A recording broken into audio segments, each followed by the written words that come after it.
What is going on, everybody? It is the end of the year and you guys know what time it is. It's that gear roundup time. I get a ton of comments from you guys throughout the year as to what kind of rods I'm using, what kind of jigs I'm using. I mean, pretty much everything that I use on the boat to catch specks and bluegill, and hopefully this gives you some insight as to how you can perfect your pan fishing. So without further ado, let's dive in, boys.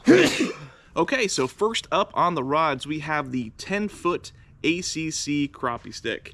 Now this is a rear seat model, and all the rods that I'm going to be sharing with you guys today are rear seat. Last year, I believe I shared maybe one or two mid-seat jigging rods, but I have since moved on to primarily just rear seat. You know, it's just all around a more comfortable feel. So again, this is my 10-foot model, and this is kind of the fancy padded cork style. No particular reason that I stuck with this. I just thought the design looked cool. My initial concern with this model was how well this would hold up as opposed to like a traditional cork. No real complaints. I mean, you guys can see it's got some spec schmeg on there. I don't ever really wash these rods. I kind of just use them and abuse them, but it's been holding up very well. And on this rod, I'm using the B&M Ban 01. This is a real basic plastic reel. This thing, you don't use it for reeling in fish. The sole purpose of these reels is to just spool line and, you know, pull drag when you need it. You know, for being an all plastic reel like this, it holds up fantastic. This one doesn't really have any rust on it yet, and this is the smallest one they offer, I believe, because there's a Ban 02, which I also have, which is slightly larger. But for doing this kind of vertical jigging for crappie, this is all you need. And next up is the same rod, only in 11 foot. I only use 10-foot and 11-foot rods when it comes to vertical jigging. Anything longer than that, it's too much weight, in my opinion, to be jigging all day long. And that's just me personally. I know guys that will use like 13, 14 footers to vertical jig. It's just too much for me, especially doing it all day long. It's killer on my wrists, and you can identify that by the model right there on the rod, GS11R SG. And again, just a rear seat jigging rod, same kind of fancy grip. It's just as dirty as the one I showed you. Got spec schmeg all over it. This thing's good. I like using my 11-foot when I'm trolling by myself in the boat, because it allows me to get a little bit of extra length out there ahead of the trolling motor. So when I'm swimming those edges of the river or pads, anything like that, it just gives me a little extra length to get ahead of the boat. This is honestly my primary go-to.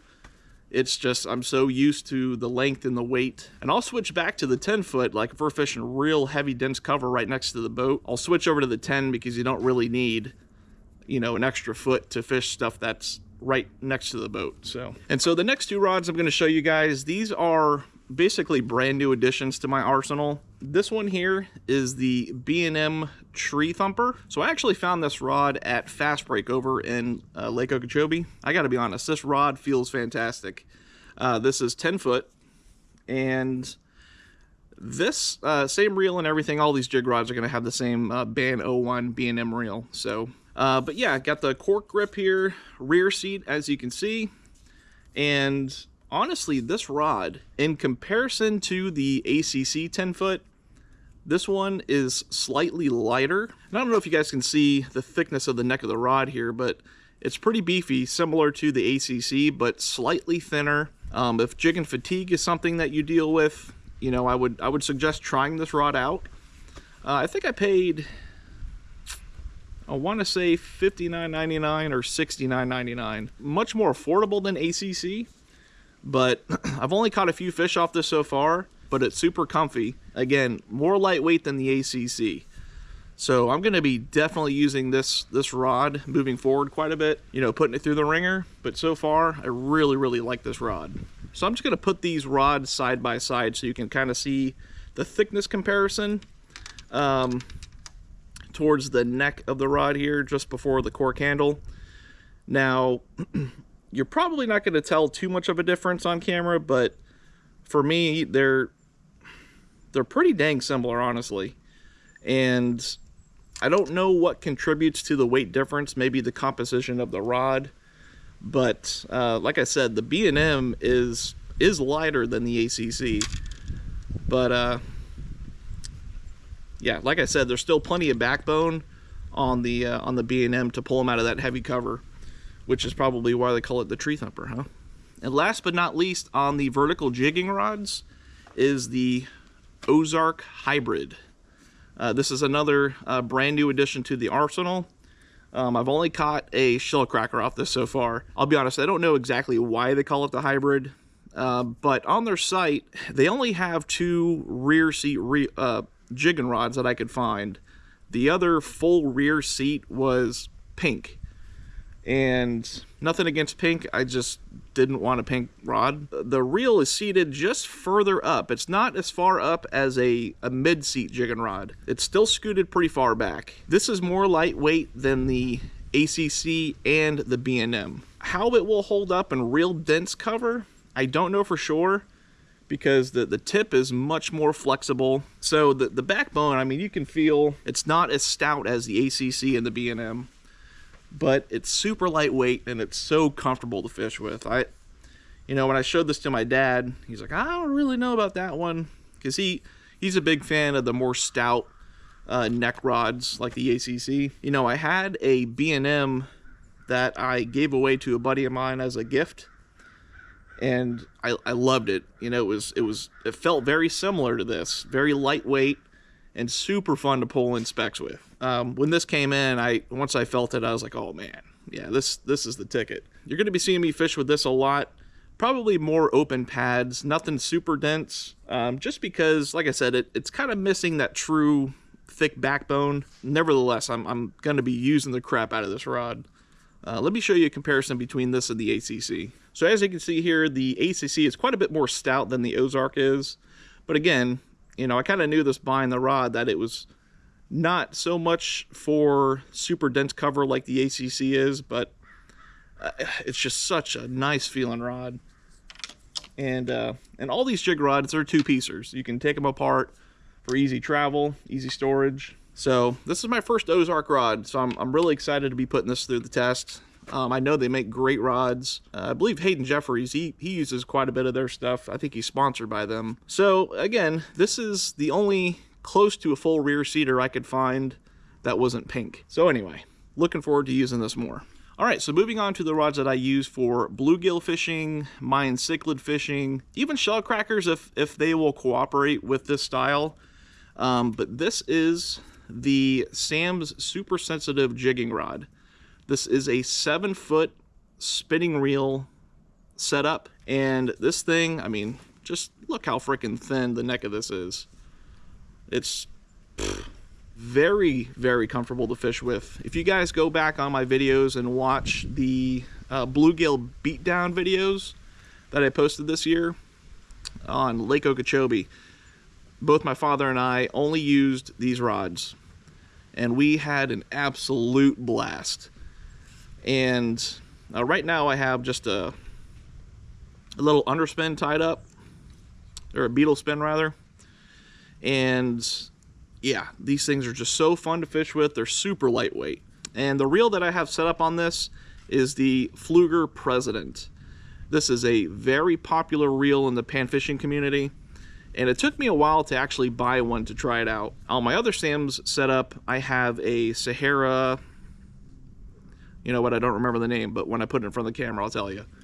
But I was using that one for a while before I decided to, I think I spent like $49.99 on this reel. They're really not that expensive, but they're really lightweight and they feel so smooth. And I just have, I think a 6-pound test mono tied onto this.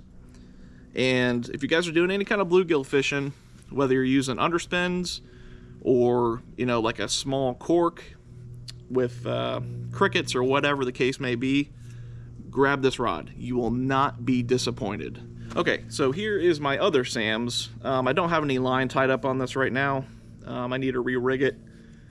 But the point is, this one I have the Sahara 500. Yeah, I couldn't remember what it was. Shimano Sahara 500 reel. I've had this one for quite a while. This is also a really nice reel, very lightweight. But after I got the Pflueger President, I noticed that this thing, it's more noisy. And I don't know if that's because it's a little bit older, but it's more noisy, and it's not as smooth as the Pflueger President. I don't know why, but I paid much more money for this. I think I got this at Fast Break probably 7 years ago or so, and I want to say I dropped like 80 or 90 bucks on it. Yeah, I still keep it. It's still a relatively smooth reel, but if I had to absolutely recommend something to buy, I would probably recommend the Pflueger President over this reel. So just something to think about, but both are good for doing this style of fishing. All right, so that pretty much wraps up all the rods that I use throughout the year. So now I'm gonna move on to the jigs that I'm using. So recently, as some of you may know that follow the channel pretty closely, I've started tying my own jigs. So I'm primarily using hair jigs. I have completely given up using plastics. Not that plastics are bad. I've used plastics for several years when it came to jigging. However, one thing that always irritated me with using plastics is they always fall off the hook, and you always have to scoot them back up and constantly replace them after a few fish. And you know, I know a lot of guys like super gluing them on the hook. It's just so much more crap to do. And you know, the art of tying jigs is just, it's so freaking addicting. If you guys have a chance to get into it, I highly recommend it. It's really fun, and it's kind of like fishermen's arts and crafts. It's so addicting. So anyway, so here's kind of a close look as to what I have on my jig box right now.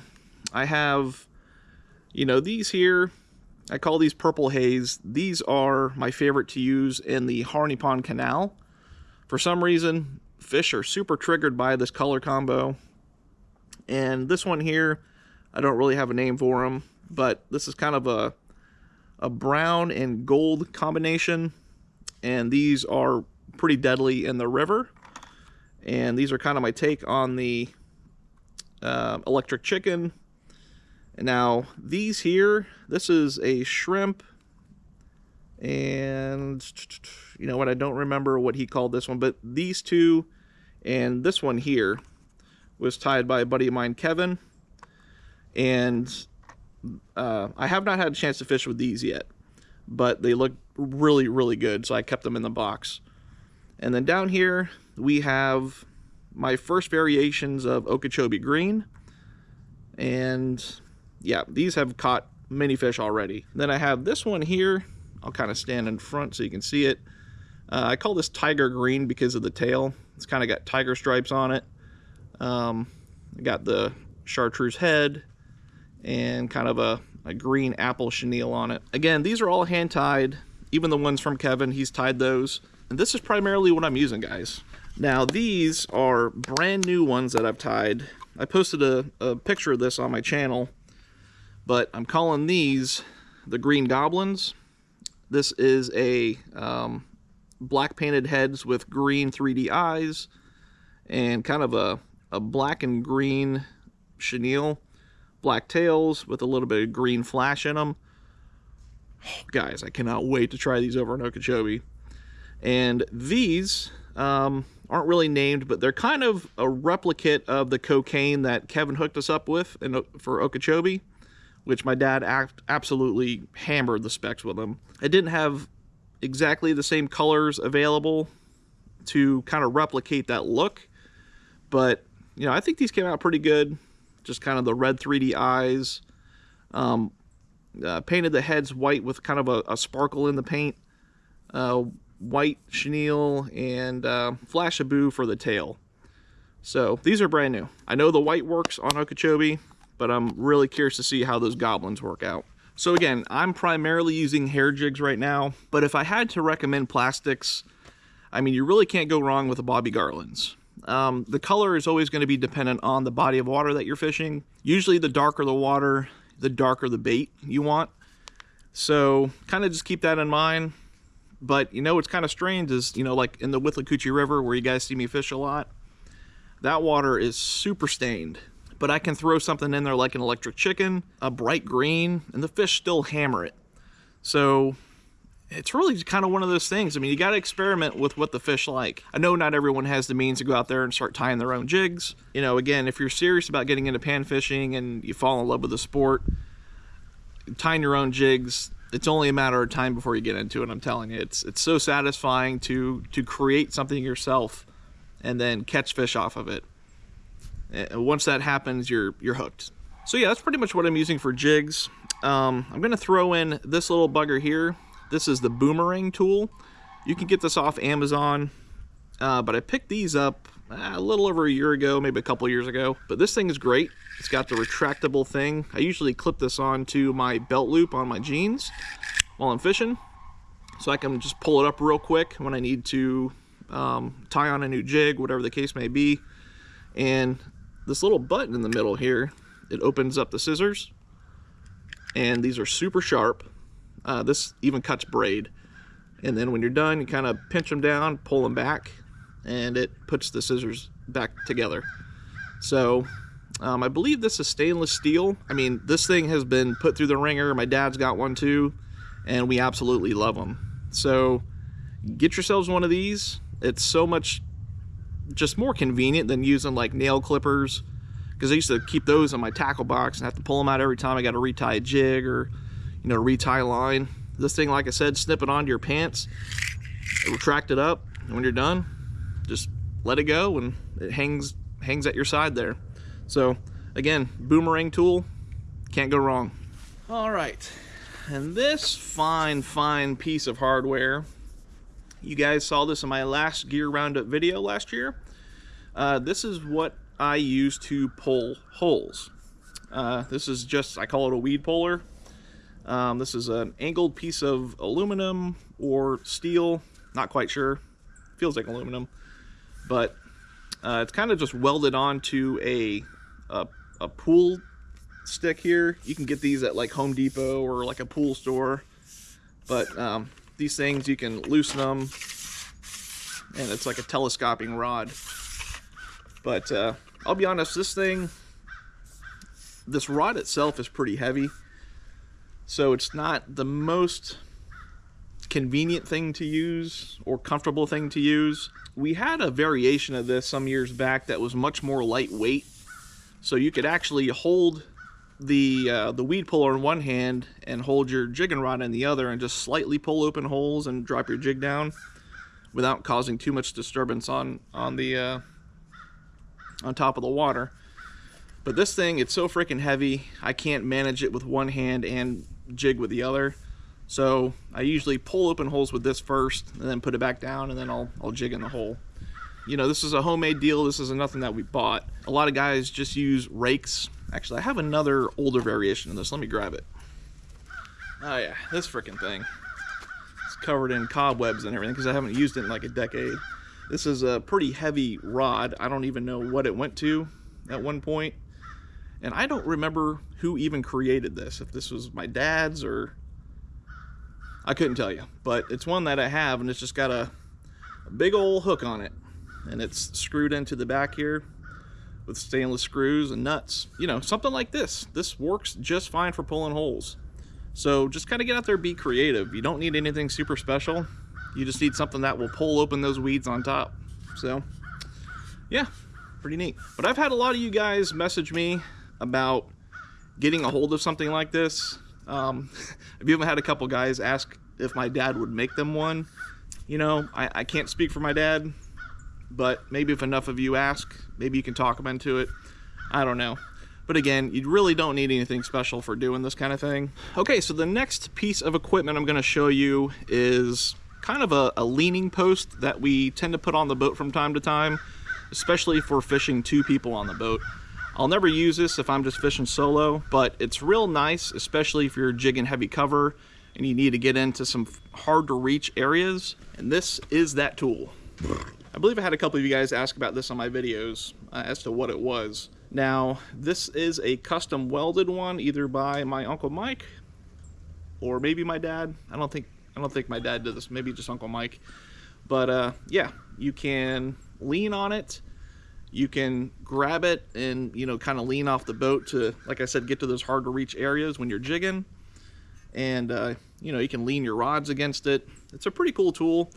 And the other end, you can see it just fits into one of the pedestal holes in the boat, like where you put your seats into. But it's super stout. I mean, you can put all your body weight on this thing and it ain't gonna go anywhere. But like I said, I don't usually use this solo. If I'm fishing with my dad, he usually has his on the back, and I'll use the crap out of it. You can find these online. I'll be honest, I don't know what they're called for what you can search for. Marine leaning post, something like that. But yep, that's what this is, and we use it from time to time. Okay, so as far as bait management goes, I use this angle cooler. I believe this is a 19 quart model. This is by far the best investment that I ever made for keeping live bait, which for me it's going to be minnows or grass shrimp. But this thing is super cool. So if you've never seen one of these before, up top it's got this little hole right here, and I'll show you what that's for here in a second. But let me open it up. It's got these stainless steel latches on the front that are super duper heavy duty. When you open it up, it's got a little kind of basket in there, mesh basket, that you can completely pull out. So, you know, when you get your minnows in there, you just pull the basket out instead of using a dip net, which you can still use a dip net, some guys do. But usually what I'll do is I'll just, when the minnows are in there, I'll just pull the basket up, grab what I need out of there, and set it back down. But it just makes, you know, if you got to clean the water out, you can just pull this out real quick, spray it out, put your bait back in. So, going back to the hole on the top here, what you do is you take your aerator, which I'm using the Engel rechargeable. You can recharge this with a USB-C on the side, and you just take your air stone here, pull it off, set that down there.